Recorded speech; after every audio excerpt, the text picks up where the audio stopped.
ನಮಸ್ಕಾರ, ಎಲ್ರಿಗೂ ನಮಸ್ತೆ. ಇದೊಂದು ಅಗ್ರಿಕಲ್ಚರ್ ಲ್ಯಾಂಡು, ಅಗ್ರಿಕಲ್ಚರ್ ಮಾಡ್ತಕ್ಕಂಥ ಪ್ರದೇಶ. ಆಲ್ಮೋಸ್ಟು ಇಲ್ಲಿ ನನಗೆ ಗೊತ್ತಾದ ಮಟ್ಟಿಗೆ ಈಗ ಅಲ್ಲಿ ನಾನು ಬಂದನಲ್ಲ ಒಂದು ಹಳ್ಳಿಯಿಂದ ಈ ಭಾಗದಲ್ಲಿ ಹೆಚ್ಚು ಕಡಿಮೆ ಒಂದು 700-800 ಎಕರೆ ಇದೆ. ಎಲ್ಲವೂ ಕೂಡ ಹೀಗೆ ಇದೆ. ಅಂದರೆ ಈ ಹಳ್ಳಿಗಾಡಿನವರಲ್ವ ಎಲ್ಲರೂ. ಸೊ ಹಾಗಾಗಿ ಇವರು ಸ್ವಲ್ಪ ಆರ್ಥಿಕವಾಗಿ ಸದೃಢವಾಗಿ ಇಲ್ಲದೆ ಇರೋದ್ರಿಂದ, ಜೊತೆಗೆ ಹಳ್ಳಿಯಿಂದ ಒಂದೂವರೆ ಕಿಲೋಮೀಟ್ರಷ್ಟು ರೇಡಿಯೇಷನಲ್ಲಿದೆ ಆಸ್ತಿ. ಹಳ್ಳಿಯಿಂದ 1.5 ಕಿಲೋಮೀಟ್ರ್ ರೇಡಿಯೇಷನಲ್ಲಿದೆ. ಹಾಗಾಗಿ ಹಳ್ಳಿಗೆ ಹತ್ರ ಆದಂಗೆ ವ್ಯವಸ್ಥೆ ಮಾಡ್ಕೊಂಡಿದ್ದಾರೆ.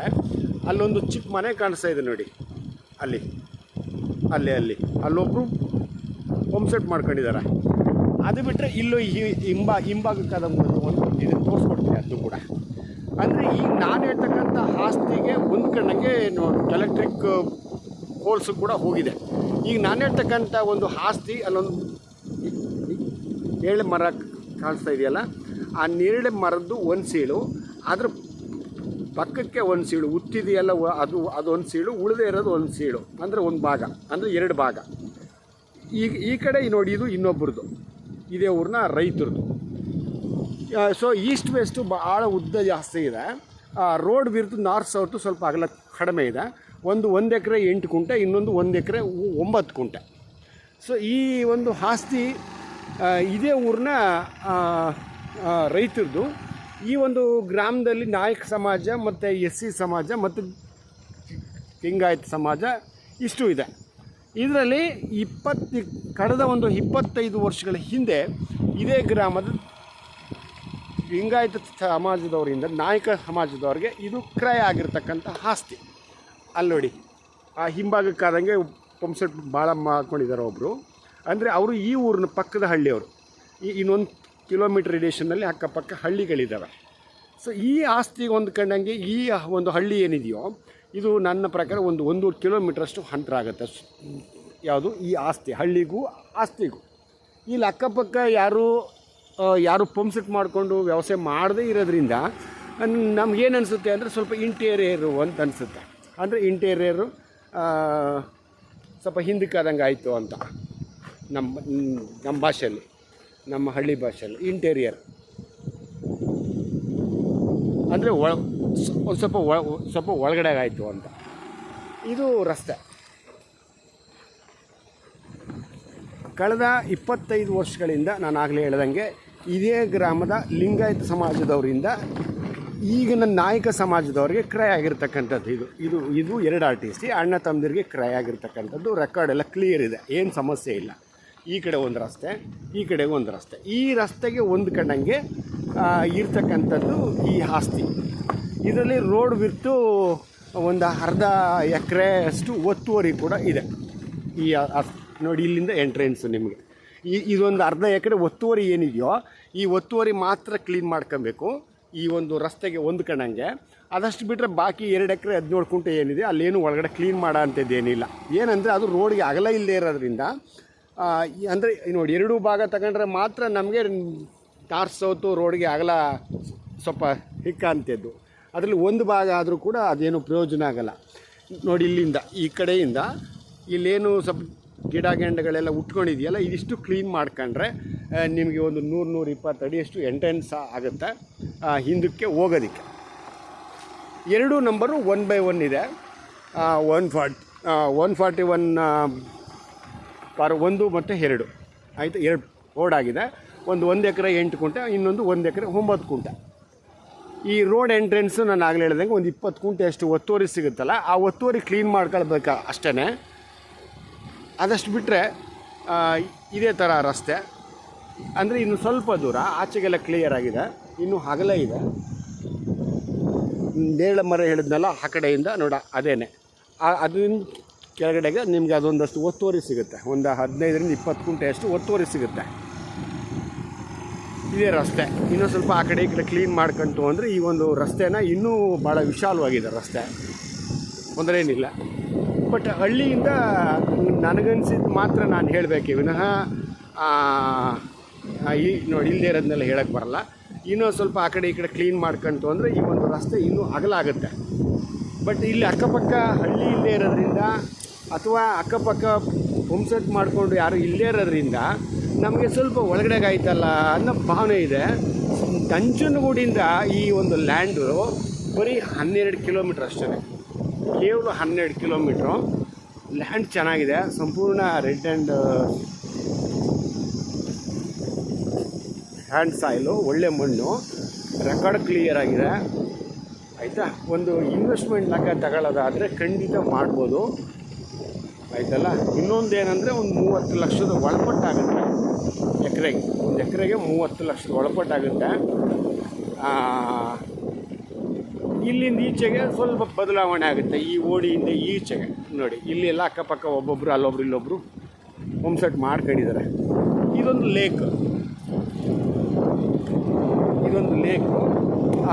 ಈಗ ತಾನೇ ಇದನ್ನು ಎಲ್ಲ ಅಭಿವೃದ್ಧಿ ಪಡಿಸಿದ್ದಾರೆ. ಇನ್ನು ಇದಕ್ಕೆ ಅಬಿನಿ ರಿವರಿಂದ ನೀರನ್ನ ಹರಿಸೋ ಅಂತ ಒಂದು ಯೋಜನೆ ಮಾಡ್ತಾರೆ ಇವಾಗ ಆಯಿತಲ್ಲ. ನೋಡಿ ಅಕ್ಕಪಕ್ಕ ಹೋಮ್ ಸೆಟ್ ಮಾಡ್ಕೊಂಡು ಅಲ್ಲೊಬ್ರು ಇಲ್ಲೊಬ್ರು ಇದ್ದಾರೆ. ಬಟ್ ಏನಂದರೆ ಆ ಆಸ್ತಿಗಳು ವಿಶೇಷವಾಗಿರೋದ್ರಿಂದ, ಆಮೇಲೆ ಜೊತೆಗೆ ಹಳ್ಳಿಯಿಂದ ಸ್ವಲ್ಪ ಇಂಟೀರಿಯರಾಗಿರೋದ್ರಿಂದ ಏನು ಮಾಡ್ತಾರೆ, ಅಯ್ಯೋ ಅಷ್ಟು ದೂರ ಹೋಗಿ ಯಾರು ಮಾಡೋರು ಅನ್ನೋ ಲೆಕ್ಕಾಚಾರದಲ್ಲಿ ಈ ಥರ ಮಳೆಗಾಲಕ್ಕೆ ಒಂದಷ್ಟು ರಾಗಿ, ಜೋಳ, ಸೂರ್ಯಕಾಂತಿ ಮತ್ತು ಕಡಲೆಕಾಯಿ ಇಂಥ ಕ್ರಾಪ್ಗಳನ್ನ ಹಾಕಂತಾರೆ. ನೋಡಿ ಸುಮಾರು ಬಿದ್ದಿದ್ದಾವೆ ಆಸ್ತಿಗಳು, ಬೇಕಾದಷ್ಟು ಬಿದ್ದಿದೆ. ಇದೊಂದು ಲೇಕ್ ರಸ್ತೆ ಈ ಗ್ರಾಮಕ್ಕೆ ಸಂಬಂಧಪಟ್ಟಿದ್ದು. ಇನ್ನೊಂದು ಸ್ವಲ್ಪ ದಿನದಲ್ಲಿ ಡೆವಲಪ್ ಮಾಡಿ ಇಲ್ಲಿಗೆ ಕಬಿನಿ ರಿವರಿಂದ ನೀರನ್ನ ಹರಿಸೋ ಅಂತ ಒಂದು ಯೋಜನೆ ಕೂಡ ಆಗುತ್ತೆ. ಆದರೆ ಅಂತರ್ಜಲ ಫಸ್ಟ್ ಕ್ಲಾಸ್ ಸಿಗಿದೆ ಈ ಭಾಗದಲ್ಲಿ ನನಗೆ ಗೊತ್ತಿರೋ ಮಟ್ಟಿಗೆ.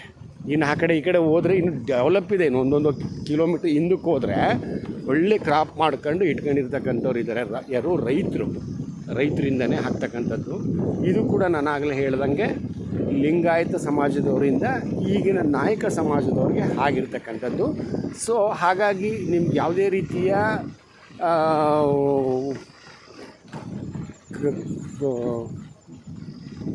ಭೂ ಸುಧಾರಣಾ ಕಾಯ್ದೆ ಅಡಿಯಲ್ಲಿ ಒಳ ಪಡೆದೇ ಇರತಕ್ಕಂಥ ಆಸ್ತಿ ಅಂತ ಹೇಳಲಿಕ್ಕೆ ಇಚ್ಛೆಪಡ್ತೇನೆ.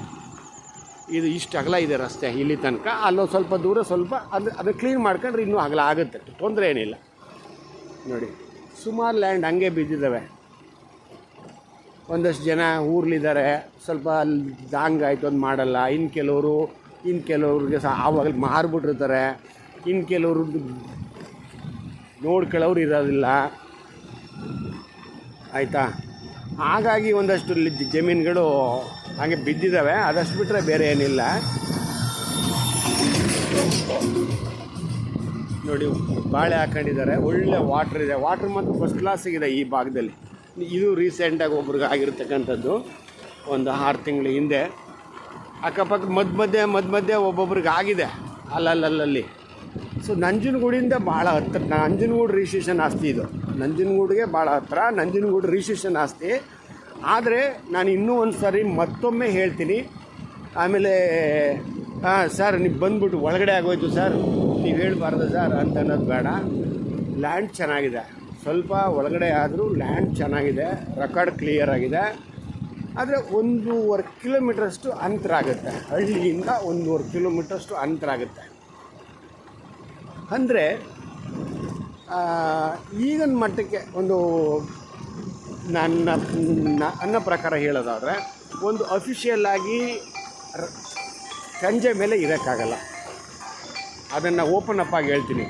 ಈಗ ನನಗೇನೋ ನಿಮ್ಗೆ ಇಲ್ಲದೇ ಆಲ್ಟರ್ನೇಟ್ ಮಾಡಿ ನಾನೇನೋ ಒಂದು ಹೇಳ್ಬಿಟ್ಟು ನನಗೇನೋ ಒಂದು ಇನ್ಕಮ್ ಆಗುತ್ತೆ ಅಂತ ಹೇಳಂತೀವನಲ್ಲ ನಾನು. ಸೊ ಅಲ್ಲಿ ವಾಸ್ತವ ಹೇಳಬೇಕು ನಾನು ನಿಮಗೆ. ನೋಡಿ ಇಲ್ಲಿಂದ ಈಚೆಗೆಲ್ಲ ಡಾಂಬರ್ ರಸ್ತೆ. ಈ ರಸ್ತೆ ಒಂದು ಇನ್ನು ಅಕ್ಕಪಕ್ಕದ ಹಳ್ಳಿಗಳಿಗೂ ಹೋಗ್ತಕ್ಕಂಥ ರಸ್ತೆನೇ.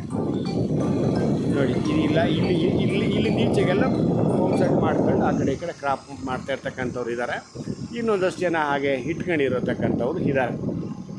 ಏನಂದರೆ ಈ ಬೆಜ್ಜಲು ಅಂದರೆ ಡ್ರೈ ಲ್ಯಾಂಡ್ಗಳಿರೋದ್ರಿಂದ ಈ ಭಾಗದಲ್ಲಿ ವಿಶೇಷವಾಗಿ, ಇದೇ ಭಾಗದಲ್ಲಿ ಇನ್ನೊಂದು 3 ಕಿಲೋಮೀಟ್ರ್ ಹಿಂದಕ್ಕಾದಂಗೆ ಹೋದರೆ ಕಬಿನಿ ನೀರು ಮತ್ತು ರಾಮಸ್ವಾಮಿ ನಾಲ ಅದು ರಾಂಪುರ ನಾಲ, ಹುಲ್ಲಳ್ಳಿ ಹತ್ರ ರಾಂಪುರ ನಾಲ ಅಂತ ಬರ್ತದೆ. ಆ ಕೈಲಿಗೆ 1 ಕ್ರಾಪ್ 2 ಕ್ರಾಪ್ ಆಗತಕ್ಕಂಥ ಆಸ್ತಿಗಳಿದ್ದಾವೆ ಇಲ್ಲಿಂದ 3 ಕಿಲೋಮೀಟ್ರ್ ಹಿಂದಕ್ಕೆ ಹೋದರೆ. ಆದರೆ ಆ ಭಾಗ್ಯ ಇವ್ರಿಗಿಲ್ಲ, ಆಯ್ತಲ್ಲ.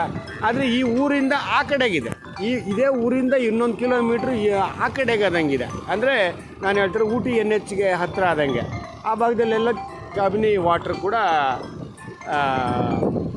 ನೋಡಿ ಆ್ಯಡ್ ಆಗ್ತಕ್ಕಂಥ ಇದೇ ಗ್ರಾಮದ ರೈತರ ಆಸ್ತಿಗಳಿದ್ದಾವೆ. ಈ ಅಂದರೆ ಊರಿಂದ ಸ್ವಲ್ಪ ಹತ್ತಿರ ಆದಷ್ಟು ವ್ಯವಸಾಯ ಮಾಡ್ತಾಯಿದ್ದಾರೆ ನೋಡಿ, ಎಲ್ಲ ವ್ಯವಸಾಯ ಮಾಡ್ತಾಯಿದ್ದಾರೆ. ಅಲ್ಲಿ ಸ್ವಲ್ಪ ಒಳಗಡೆಗಾಯಿತು ಅಂತ ಒಂದಷ್ಟು ಜನ ಹಾಗೆ ಇಟ್ಕೊಂಡಿದ್ದಾರೆ. ಅದಷ್ಟು ಬಿಟ್ಟರೆ ಬೇರೆ ಏನಿಲ್ಲ, ಎಲ್ಲ ಕ್ಲಿಯರ್ ಇದೆ. ಇಂಟ್ರೆಸ್ಟ್ ಇದ್ದಂಥವ್ರು ದಯವಿಟ್ಟು ಹೇಳಿ. ವಾಟ್ರಂತೂ ಸೂಪರಾಗಿದೆ, ಅಲ್ಲೂ ಕೂಡ ವಾಟ್ರ್ ಇದೆ ಅಕ್ಕಪಕ್ಕ.